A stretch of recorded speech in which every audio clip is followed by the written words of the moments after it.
Daoism. Daoism is a blueprint to which many philosophies and spiritual ideals can be attached. Daoism is an enigma. It's something you never truly learn, but you always continue to seek throughout your life, especially once you've decided to start following it. Taoism is a blueprint in which many philosophies, spiritual ideals, and religions can be attached or can be intermixed with. Each form of Taoism can be distinct. Some forms of Taoism are philosophical. Some are very spiritual. Some are very ceremonial and religious. Some of them are very esoteric. It really just depends on how you practice and how you look at the Tao and how you look at the philosophies that have formed around the Tao or the ideals. Shamanic Daoism was the first of three major forms of Taoism. It was the first in the evolution, formed pretty much at the earliest times in Chinese history. It was the earliest form of shamanic practice in Chinese history, and that became what is now a part of Taoism. Starting in the Xia dynasty and times like that, various people throughout Yellow River Valley and other areas throughout China practicing their forms of shamanism. Some of these practices later on were added to the philosophies that sort of created the core framework for Taoism. We still use practices in Taoism that come from those times. We have ideals that come from those times, such as the Bagua, the I Ching, and Taoist cosmology. This was long before the time of Lao Tzu, who was around during the Warring States period. This was thousands of years even before him. Although, it may have been long after him, if you look at the concepts of the Three Pure Ones. But this is something we can go into at another time. For the purpose of this, just understand that the earliest understandings of duality, the elements which created the known world and all things, spirituality, these things started to evolve.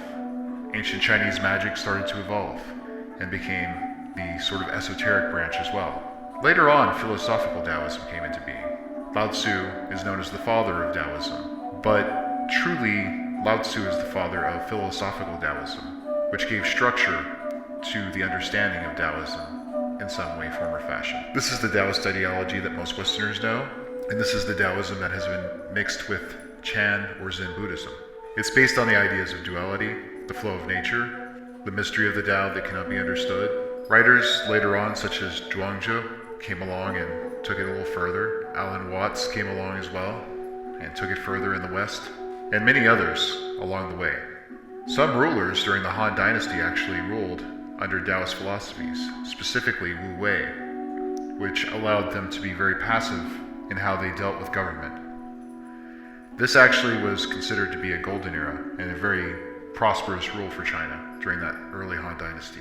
Religious Taoism is another branch, and this is the more known branch when people look at China nowadays.